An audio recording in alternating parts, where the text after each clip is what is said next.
Meet Bernice, Judy, and Sean. They all work in the social service industry. Bernice is a residential care worker who cares for vulnerable adults. Working with her residents used to be a positive and fulfilling experience. Recently, she has been canceling appointments with her friends and forgetting simple tasks at work.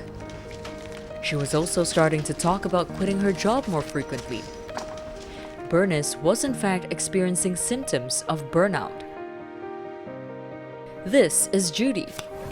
Judy started work as a case manager in a shelter for victims of domestic violence about 2 years ago. Recently, Judy shared with her close friends that she turned down her partner's marriage proposal as she was afraid that he would hit her or start being over-controlling after marriage. She also started having negative and pessimistic thoughts about love and relationships. Judy's symptoms were consistent with that of vicarious trauma.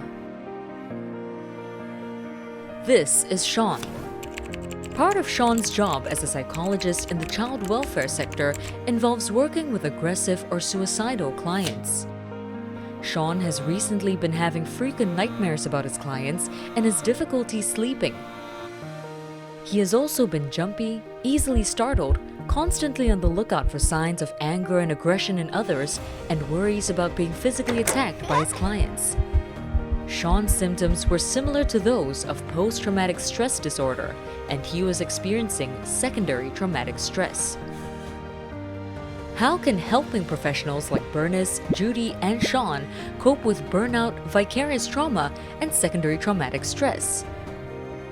Here are some useful strategies for prevention and recovery grouped under A, B, C. A. Awareness. Be aware of your own stress triggers. Identify any unhelpful thoughts, beliefs, or attitudes that can prevent you from caring for yourself. If you notice changes in your work or personal functioning, talk about these changes with your supervisor. You can also use questionnaires to screen yourself for symptoms of burnout, vicarious trauma, or secondary traumatic stress. If you are a supervisor, look out for signs and symptoms that your supervisees may be experiencing and support them in managing these symptoms. Seek help from a mental health professional if you are experiencing signs and symptoms which are affecting your functioning. B. Balance. Balance your work and personal life by setting healthy boundaries. For example, speak to your supervisor about managing your workload, especially when you start to feel overwhelmed. Practice self-care by prioritizing time for leisure and relaxation, such as doing sports, meditating, painting, interest groups, or journaling. C. Connection. Prioritize relationships with your family and friends so that you can reach out and seek support. Connection with ourselves can also help us better understand our own body signals and identify what we need to recover. Organizations should also ensure that staff are provided with opportunities to interact with each other and provide informal support to one another. In addition, formal supervision, ongoing skills training, and access to intervention like counseling or therapy are important too.